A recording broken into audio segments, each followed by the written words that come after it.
अल्लाह को मंजूर है वही होता है बेटा।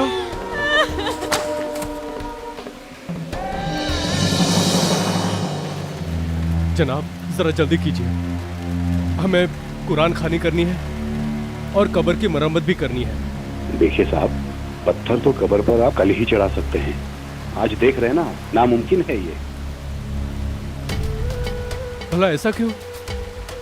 देखिए आप इत्मीनान रखिए, आपका काम हो जाएगा। हमारी अपनी कुछ फॉर्मेलिटीज होती हैं जो हमें पूरा करना होता है, आप इत्मीनान रखिए।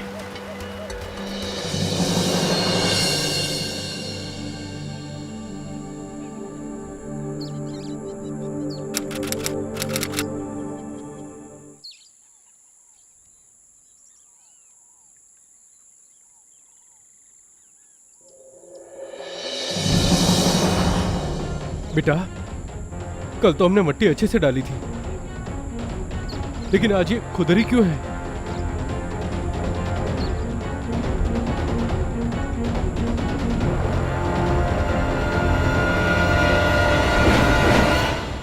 या अल्लाह, लाश गायब है। अब्बू कहाँ गए? कहीं तो बुलाए थे। अब्बू अब्बू, अरे लाश गायब है। अरे बेटा संभल के, बेटा संभल के।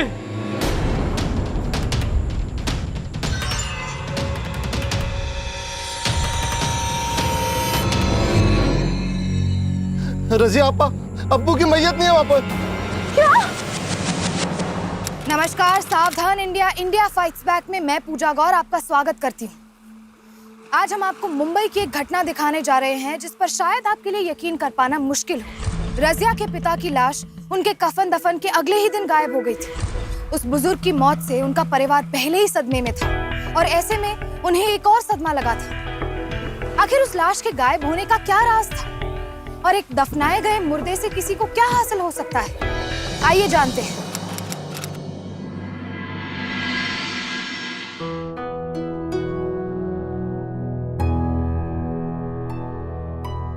लीजिए चाय। फिर राज्यसभा में हंगामा हो गया। वो तो रोज का है। अरे हाँ, आप बता रहे थे ना कि आज आपको जल्दी जाना है। हाँ चला जाऊंगा, अभी तो सुबह हुई है। अम्मी, अब्बू, तू इतनी हाफ क्यों रही है? अम्मी, कल मेरी सहेली रजिया के पापा की मौत हुई थी ना, उनकी मैयत गायब हो गई उनकी कब्र से। या अल्लाह,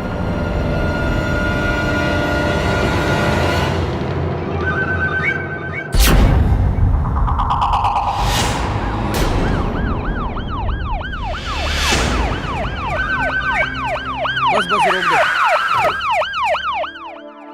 अब्बू, पुलिस!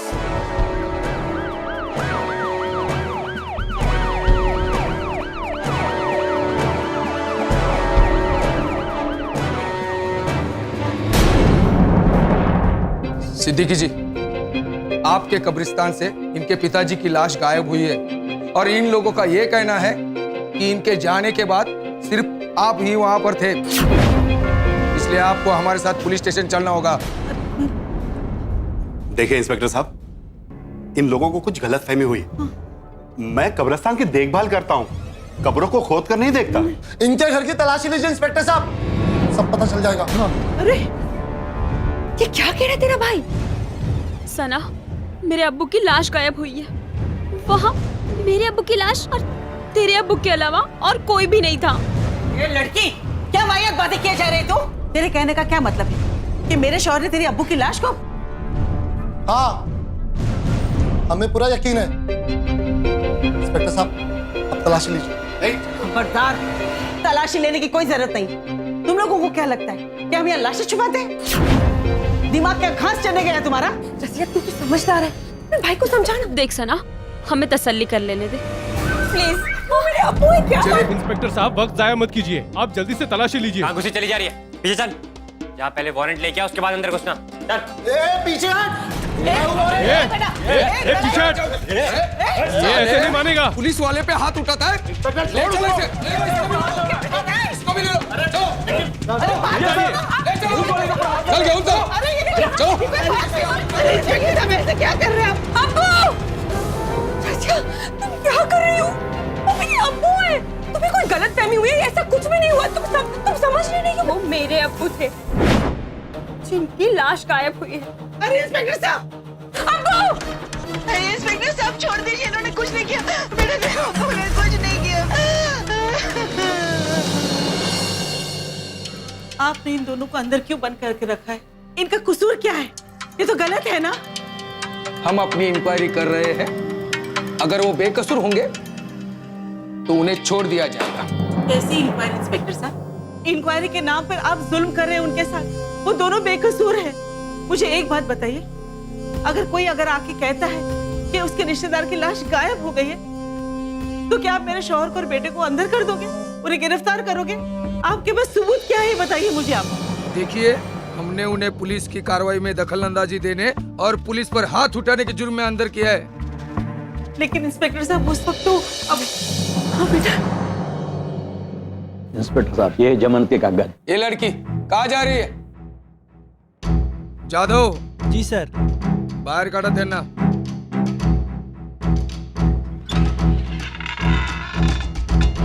बेटा ये तो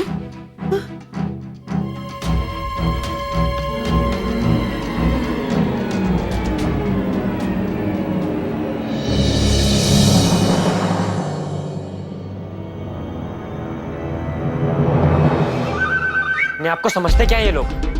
अब्बू, मैं इन लोगों को छोड़ूंगा नहीं। बेटा शांत हो जा। ले, पुलिस घर तक पहुंच चुकी है, समझा? समझदारी से काम ले थोड़ा। हाँ?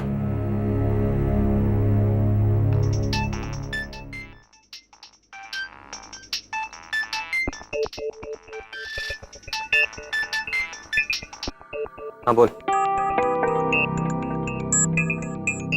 हाँ, मैं अब्बू पे शक हो गया। मुझे लगता है कि लाश अब्बू ने ही गायब की। हाँ हाँ, मैं आ रहा हूँ।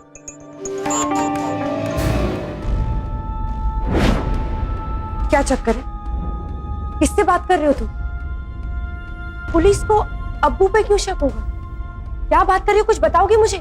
देखिए, मेरा निजी मामला है, आप इसमें दखल मत दीजिए। जमानत दी है इसलिए पूछ रही हूँ। देखो, तुम कुछ गलत काम तो नहीं कर रहे हो ना? आपको फिक्र करने की कोई जरूरत नहीं है, मैं सब ठीक कर दूंगा। आप बस मुझे कुछ वक्त की मोहलत दे दीजिए, उसके बाद दोबारा ऐसा कुछ नहीं होगा। किधर जा रहा है तू?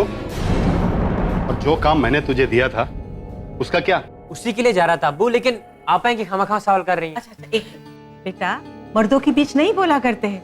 तुम चलो मेरे साथ रसोई घर में, आज हम तुम्हारे हाथ से सेवइयां खाएंगे। अच्छा बनाती हो ना तुम? चल आजा। अच्छा लेकिन अरे चलो बेटा, उन्हें बात करने दो। अच्छा आओ। माल का है? अबू, माल महफूज है, आप फिक्र ना करें, मैं बब्बन से आके उसे ले लूंगा। ठीक।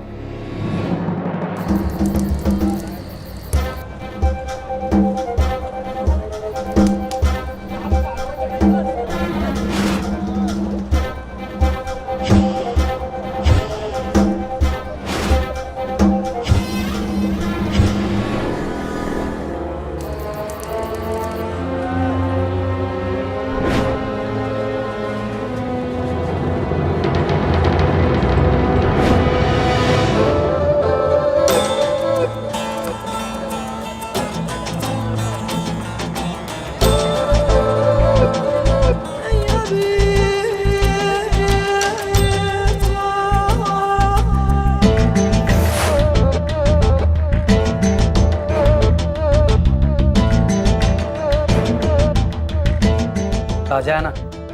क्या बात कर रहे हैं सलीम भाई, अब्बू के माल में कभी आपको कोई शिकायत मिली है? आप बिल्कुल बेफिक्र रहें, माल एकदम ताजा है। रफीक, अरे रफीक, चले आज ही माल रवाना कर देना दुबई। और सुन, पुलिस वाले से जरा होशियार रहकर। वैसे ही दानिश के अब्बू पर नजर गड़ गई है पुलिस की। सलीम भाई, एहतियात बरतिएगा, मेरे अब्बू पे कोई बात आनी नहीं चाहिए। कल तो जैसे तैसे जमानत हो गई, लेकिन घबराओ मत दानिश मियाँ, बिल्कुल एहतियात बरतेंगे। अब बेफिक्र होकर जाइए घर, जाइए। ये चले पत्ता बट।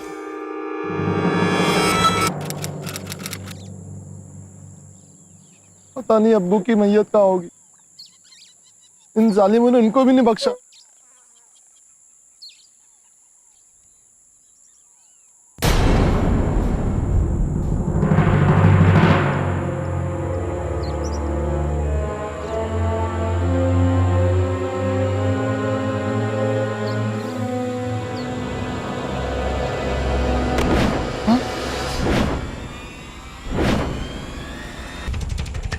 खालू, अब्बू की मैयत वापस आ गई।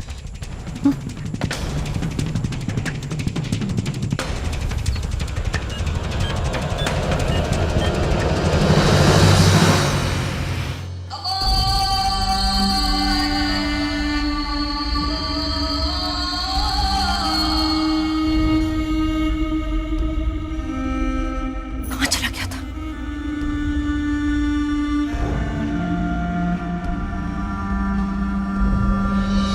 कहिए सिद्दीकी साहब, मैं आपको ये बताने आया हूं कि लाश मिल गई। आज रात को ही उसे किसी ने वापस दफना दिया है।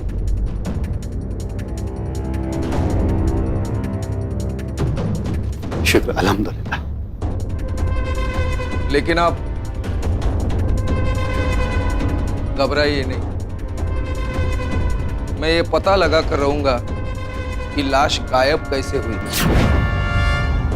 जब पुलिस ने कार्रवाई शुरू की तो लाश वापस कैसे आ गई।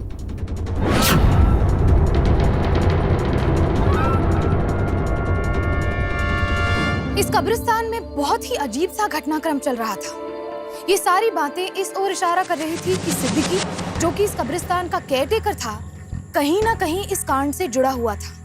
दूसरी ओर उसका बेटा दानिश अजीब से हालात में कुछ सामान सलीम नाम के आदमी को देता है। आखिर क्या था इस सामान में? ये सारी बातें उसकी बहन सना के दिमाग में कई सवाल खड़े कर रही थी। जिस तरह आप इस घटना की कड़ियां जोड़ने में लगे हैं, उसी तरह सना भी इसी में उलझी थी। तो क्या जो लाशों के साथ हो रहा था उसमें उसके अपने अब्बा और भाई भी शामिल थे?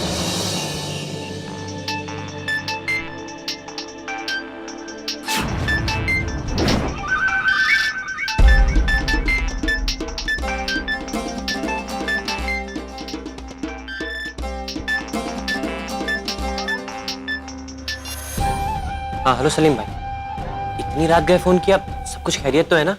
दानिश मियाँ, आपके माल का डिमांड तो बहुत बढ़ गया है। अरे और सप्लाई की जरूरत आन पड़ी है मियाँ।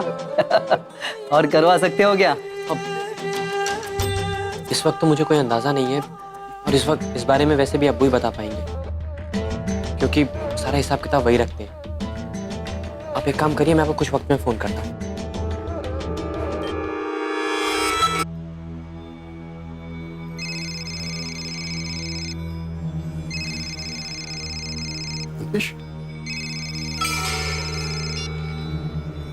तो क्या हुआ? अब्बू सर आप बाहर आइए। एक मिनट रुक।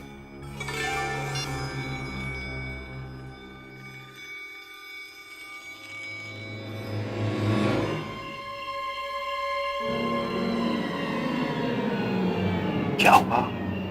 इतनी रात गए क्यों फोन किया तूने? अब्बू वो सलीम भाई का फोन है, वो पूछ रहे थे कुछ माल का इंतजाम हो सकता है क्या? अभी आया था? हाँ। एक मिनट रुक, लेकिन इसके लिए तो मुझे कब्रिस्तान जाना होगा। हाँ, मैं बबन भाई को फोन लगाता हूँ, फिर बात करता हूँ। बबन भाई, हाँ मैं बोल रहा हूँ।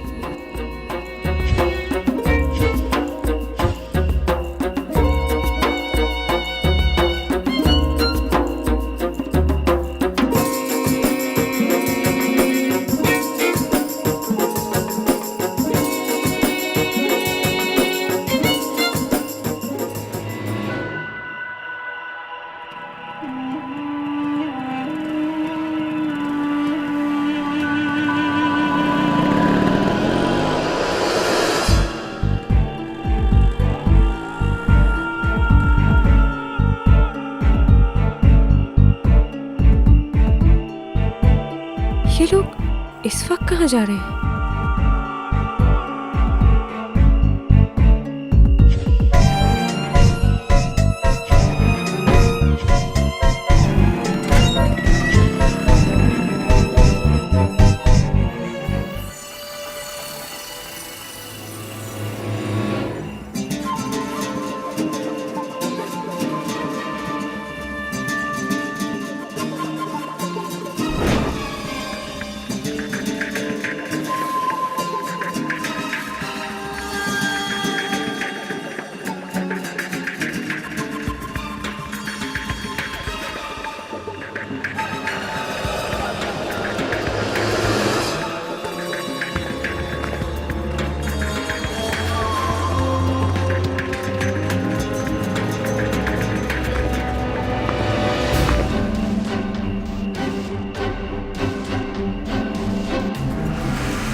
अब्बू आप बब्बन भाई के साथ घर चलिए, मैं सलीम भाई की बाइक पे घर पहुंचता हूँ।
सलमा, जी?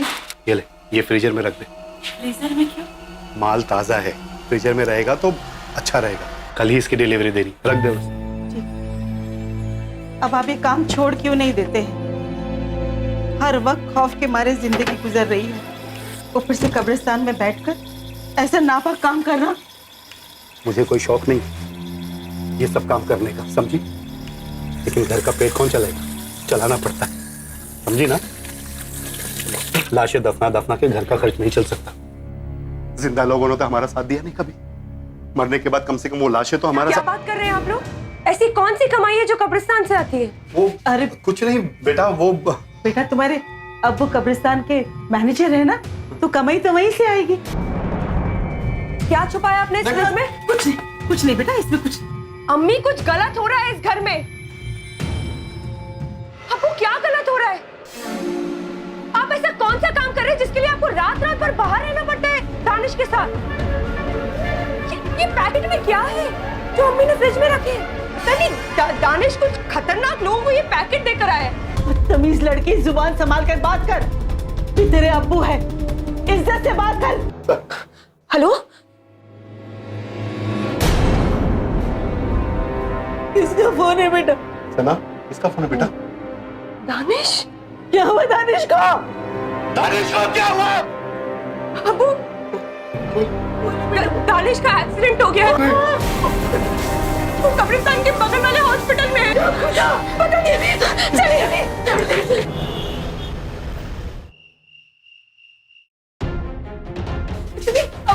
मेरा भाई दानिश सिद्दीकी कहाँ पर है वो?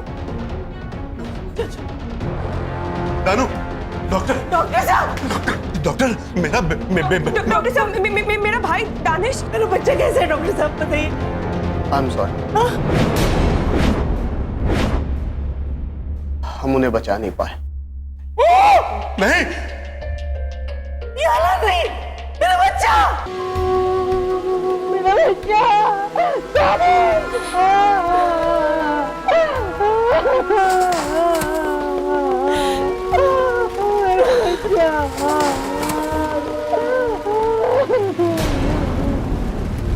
तुम्हारे भाई के साथ जो भी हुआ उसका मुझे बहुत दुख है। अब होनी को कौन टाल सकता है, पर तुम्हारे इस दुख में मैं तुम्हारे साथ हूँ। एक बात तो पक्की है, मेरे अब्बू की तरह तुम्हारे भाई की लाश गायब नहीं होगी, क्योंकि वो तुम्हारा भाई है।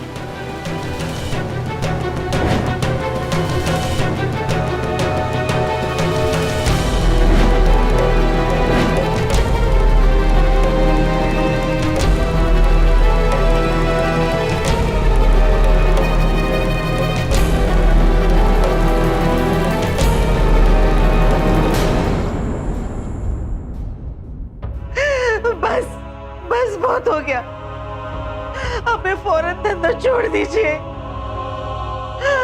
इसकी वजह से हमारे बेटे की जान चली गई है, बेटे की जान गई है। सलीम और बब्बन तो आज भी मुझे बहुत जोर दे रहे थे कि आखिरी बार एक बार कर लो। कैसे करूं मैं? अरे दिमाग खराब हो गया है क्या आपका? अरे वो हमारा अपना बेटा है, हमारा अपना बेटा है वो।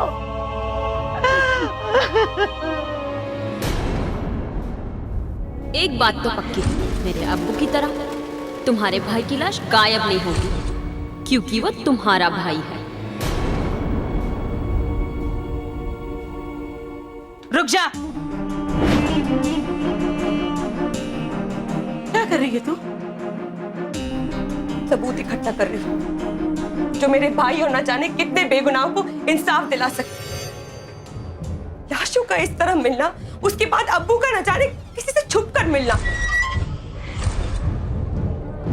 दानिश कहीं जाता ये पैकेट्स लेकर, मैं जानना चाहती हूँ इन पैकेट्स में है क्या? कोई मुझे बताता क्यों नहीं? रुक जा। एक बात तुम अपने जहन में अच्छी तरह से डाल लो बेटा, कि तुम्हारे अब्बू और तुम्हारे भाई जो काम किया करते हैं वो इस घर की भलाई के लिए क्या करते हैं। और अगर इस फ्रिज को खोलने के बाद तुम्हें थोड़ी सी भी शर्मिंदगी महसूस हुई तो ये समझ लेना कि मेरा तुमसे कोई सरोकार नहीं है। मैं तुझे अपने शौहर पे भी मार सकती हूँ, समझी तू? अरे कुछ तो शर्म कर तू, कुछ तो शर्म कर। आज तेरा भाई मरा है। पर भाईजान की मैयत गायब नहीं होगी मम्मी, क्योंकि वो आपका बेटा है। लेकिन किसी के ईमान का क्या भरोसा? मैं उसकी हिफाजत करूंगी और ये घिनौना काम मैं हरगिज नहीं होने दूंगी, चाहे वो जो भी। मैं नहीं जानती। मेरे बात सुन, मेरी बात सुन बेटा। ये क्या क्या बोल रही है ये? चुप रही है। कितनी बदजुबान हो गई है ये लड़की। आप उसे प्यार से समझाइए ना, सच्चाई बताइए ना उसे। नहीं जब मैं ये काम छोड़ने जा ही रहा हूं तो मैं अपनी बेटी को क्यों रुस्वा करूं? ना,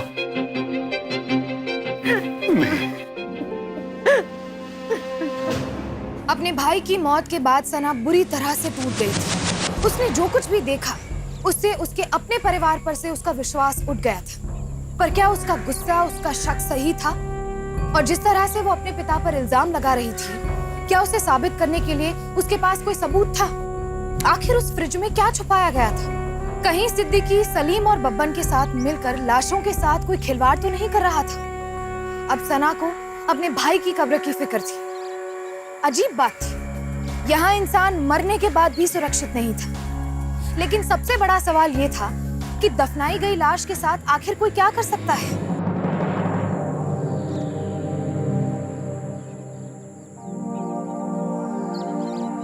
आपा, मैं भी कुछ।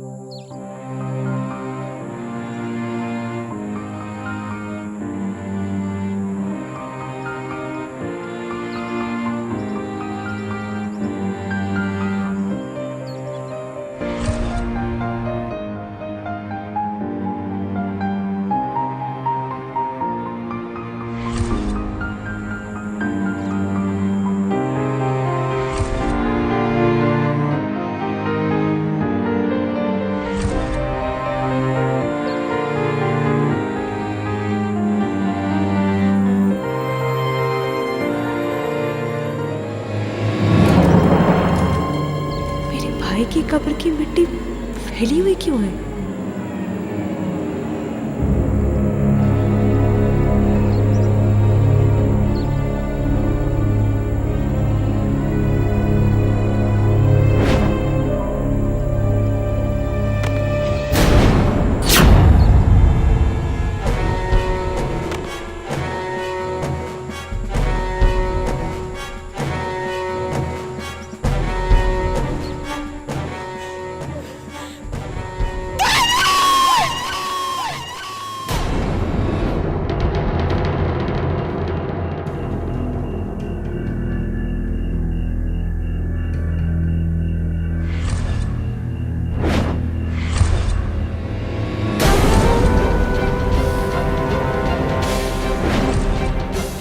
बात तो पक्की है, मेरे अब्बू की तरह तुम्हारे भाई की लाश गायब नहीं होगी, क्योंकि वो तुम्हारा भाई है। आपको किसी पर शक है? जी इंस्पेक्टर साहब, मुझे शक से कुछ ज्यादा ही, क्योंकि मैंने मेरे अब्बू को कहीं जाते हुए देखा था। वो कब्रिस्तान में गए, उन्होंने कोई तो भी पैकेट किसी को दिया था, काले कलर का पैकेट है। मैंने मेरे भाई दानिश को भी देखा था, वो किसी खतरनाक लोगों को पैकेट देने गया। मैं ये तो नहीं जानती कि उसके अंदर क्या है, लेकिन कुछ ना कुछ गलत हो रहा है और समझ नहीं आ रहा है कि क्या गलत होगा। एक बार आप इस चीज का प्लीज पता लगाइए। ठीक है जादव, तुम कब्रिस्तान जाकर देखना माजरा क्या है। मैं इनके साथ घर पर जाता हूँ, चलिए। अरे भाईजान, अरे आप ये काम क्यों छोड़ रहे भाईजान? अरे ये कमाने का अच्छा जरिया है। नहीं सलीम, अब नहीं। अब इस धंधे से बस। इस धंधे में मैंने अपना जवान बेटा खोया है सलीम भाई। ना मैं अपने बेटे को इस काम के लिए भेजता, ना वो आपकी मोटरसाइकिल ले जाता, और ना ही उसका एक्सीडेंट होता, और ना ही आज मेरी बेटी मुझे ऐसा गिरा हुआ इंसान समझती। बस आज के बाद नहीं। आप बब्बन भाई से डायरेक्ट धंधा करिए। मैं अपने आप को कानून के हवाले कर दूंगा।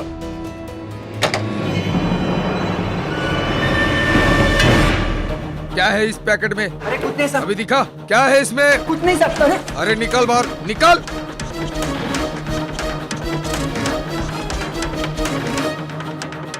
इंस्पेक्टर साहब, इसके अंदर वो सच्चाई है जिससे आपको पता लग जाएगा कि लाशें क्यों गायब हो रही।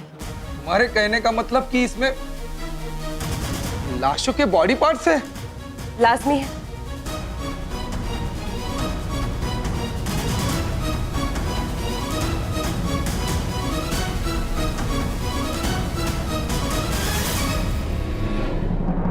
लेकिन इसमें तो अफीम है। पकड़ो उसे। सिद्दीकी साहब, क्या है ये?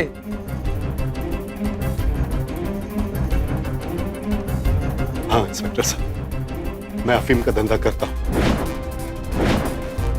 मैं अपना गुनाह कबूल करने वाला ही था इंस्पेक्टर साहब, मगर अफसोस मेरी बेटी मुझे ऐसा गिरा हुआ इंसान समझ रही थी। चलिए, बाकी की बातें पुलिस स्टेशन में बताना। हेलो, क्या?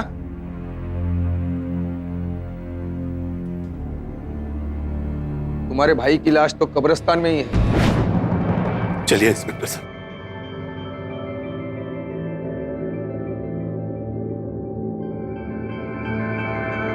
ये बहुत ही अजीब सी बात थी। लाश पहले गायब हो जाती थी, फिर वापस आ जाती थी। अगर कोई लाश निकाल लेता था तो फिर उसे वापस क्यों रख देता था? या फिर हो सकता है कि मुजरिम सतर्क हो गया था। जो भी हुआ, उसने सना और उसकी मां के बीच फासला बढ़ा दिया था।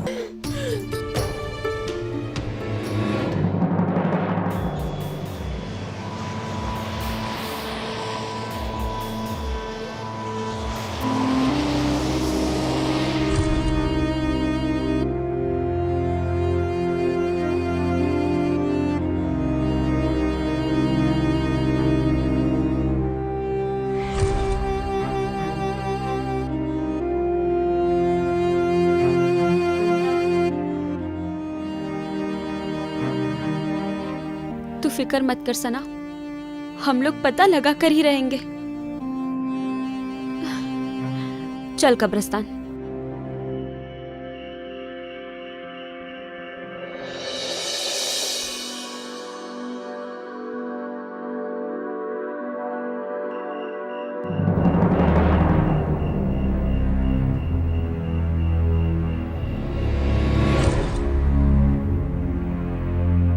आपा, हमें भी कुछ।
ये देखिए इंस्पेक्टर साहब, ये फोटो कल रात मैंने कब्रिस्तान में खींची थी। कब्र खाली है। कल रात मैंने कब्रिस्तान में बच्चों के पैरों के निशान देखे। उसके बाद मैंने देखा कि थोड़ी दूरी पर कुछ बच्चे वैन में डेड बॉडी डाल रहे हैं। मैंने उस वैन का पीछा किया तो वो हॉस्पिटल के पास रुकी।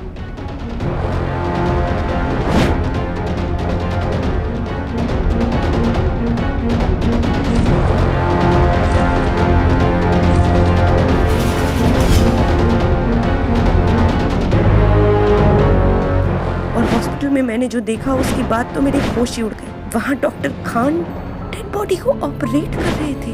I am sorry.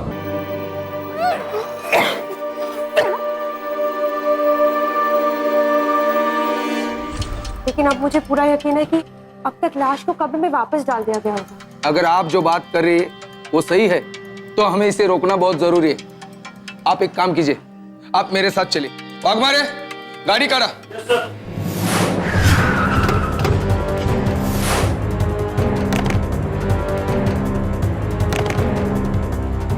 सर, लाश तो यहीं पर है। हाँ, जरा लाश के ऊपर से कपड़ा हटाना।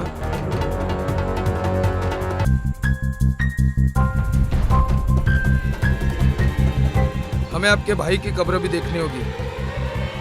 हाँ जी इंस्पेक्टर साहब, यही है मेरी भाई की कब्र।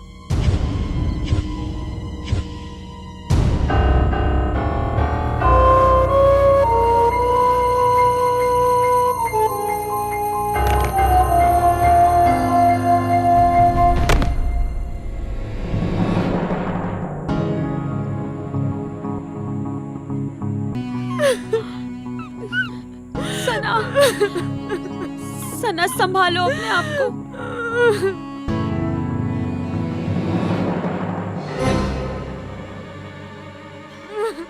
इंस्पेक्टर साहब, उन्हें मेरे भाई की भी। सना,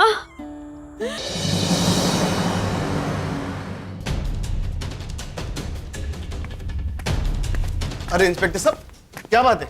अभी पता चल जाएगा। हमें यहाँ की तलाशी लेनी है। तलाशी?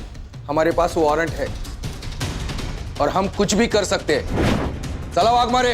अरे इंस्पेक्टर साहब रुकिए ना, आप ऐसा नहीं कर सकते। इंस्पेक्टर साहब, कहाँ जा रहे हो आप? आप चुप बैठिए। मैंने खुद अपनी आंखों से आपको ये घिनौनी हरकत करते हुए देखा है। कम से कम झूठ तो मत बोलिए, अल्लाह के कहर से डरिए। इंस्पेक्टर साहब, ये लड़की पागल है, ये सब झूठ है। झूठ मत बोलिए। बच्चे पुलिस की हिरासत में हैं और उन्होंने सारी सच्चाई बता दी है। मैं मानव अंग व्यापार का धंधा कुछ बच्चों की मदद से चलाता था। कब्रिस्तान में दफन होने के बाद पास में रहने वाले लावारिस बच्चे रात में ही डेड बॉडीज को कब्र से निकालकर हॉस्पिटल की वैन में डाल देते थे। ये बच्चे कुछ पैसों के लालच में इस काम को अंजाम देते थे। हॉस्पिटल में लाश के आते ही मैं उसे ऑपरेट करके ऑर्गन्स निकाल लेता था। बाद में उन्हीं बच्चों की मदद से उन डेड बॉडीज को वापस दफना दिया जाता था।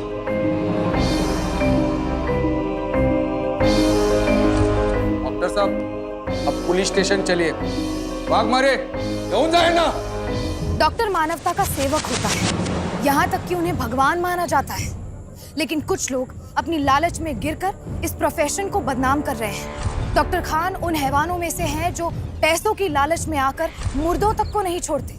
तो जरा सोचिए कि पैसों की लालच में वो जिंदा लोगों के साथ क्या करते होंगे। आज हमारे देश में अवैध मानव अंगों की तस्करी और कारोबार यानी कि इलीगल ऑर्गन ट्रेड के कई रैकेट्स चल रहे हैं और सरकार ने इसके खिलाफ सख्त कदम उठाए हैं। साथ ही मीडिया वक्त वक्त पर स्टिंग ऑपरेशंस के जरिए ऐसे रैकेट्स का खुलासा करती रहती है। एक रिपोर्ट के अनुसार हर साल हमारे देश से 1000 से भी ज्यादा किडनीज विदेश में बेची जाती है। अगर कभी आपको या आपके किसी करीबी को ऑर्गन ट्रांसप्लांट की जरूरत पड़े तो ये जरूर चेक कर ले कि वो ऑर्गन किसी ऑथोराइज्ड डोनर का ही है। सिद्दीकी और सलीम को नशीली दवाओं की तस्करी करने के लिए narcotic drugs and psychotropic substance act के तहत 2 साल की सजा सुनाई गई। सबसे जरूरी बात, मानव अंगों की तस्करी इसलिए भी बढ़ती जा रही है क्योंकि लोग अंगदान नहीं करते। याद रखिए, नेत्रदान की तरह ही मृत्यु के बाद अंगदान करने से कई लोगों की जिंदगी बच सकती है और मरने वाले को दूसरों की खुशियों में एक और जिंदगी मिल सकती है। अब मुझे इजाजत दीजिए, फिर होगी आपसे मुलाकात एक और सत्य घटना के साथ। तब तक सावधान रहें, सतर्क रहें, सुरक्षित रहें। सावधान इंडिया, इंडिया फाइट्स बैक। तो सावधान